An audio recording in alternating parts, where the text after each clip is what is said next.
तर आपण ह्याच्या लिगॅलिटीजकडे आपण ह्याच्या लिगॅलिटीजकडे येताना आपल्याला एक गोष्ट कळेल की इकडे संभाजीनगरची किंवा औरंगाबादची जर टीम पुण्यात आली असेल तर त्याला काहीतरी ऑफिशियल कॉरेस्पॉन्डन्स असतं. म्हणजे असं नसतं की औरंगाबादचे पोलीस गाडी घेऊन पुण्यात आले, त्यांनी पुण्यातल्या पोलिसांना फोन केला आणि म्हटलं भाऊ माझ्या गाडीत जागा आहे, तू येतो का माझ्याबरोबर फिरायला. असं नाही होत. ऑफिशियल कॉरेस्पॉन्डन्स असायला लागतं की पुण्याची युनिट कोणत्या केसवर कशासाठी औरंगाबादच्या युनिटला मदत करते, ह्याचं ऑफिशियल करेस्पॉन्डन्स आम्हाला अजून पोलीस देत नाही.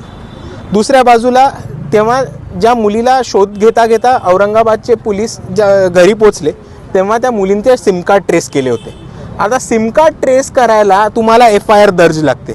त्या FIR अजून आमच्यापर्यंत दाखवली नाही आहे किंवा FIR किंबहुना दर्जच नाही झाली आणि मिसिंगच्या याच्यावरनं तुम्ही दुसऱ्या 3 लोकांचे सिम कार्ड ट्रॅकच नाही करू शकत. जो माणूस मिसिंग आहे त्याचेच सिम कार्ड ट्रॅक करू शकतो. ही एक बाब. आणि त्याच्याहून मोठी गोष्ट की ही सगळी घडली गोष्ट 1 ऑगस्टला. तेव्हापासून त्या 3 सामाजिक कार्यकर्त्या होत्या, त्यांच्याबरोबर ज्या मदत करणाऱ्या 2 ॲडव्होकेट्स होत्या आणि त्या सगळ्या NGOज सेक्टरमधल्या ज्या त्यांच्या सोबतीच्या ज्या सहकारी होत्या त्या 3 दिवस झाल्या फिरतायत. अजूनही कुठल्याही प्रकारची कंप्लेंट पोलिसांवरती दाखल झालेली नाही आहे.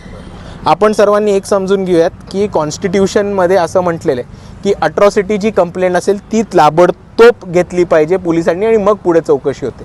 आता आम्हाला पोलीस चुकीचं उत्तर देतात की पहिले चौकशी होईल मग FIR करू.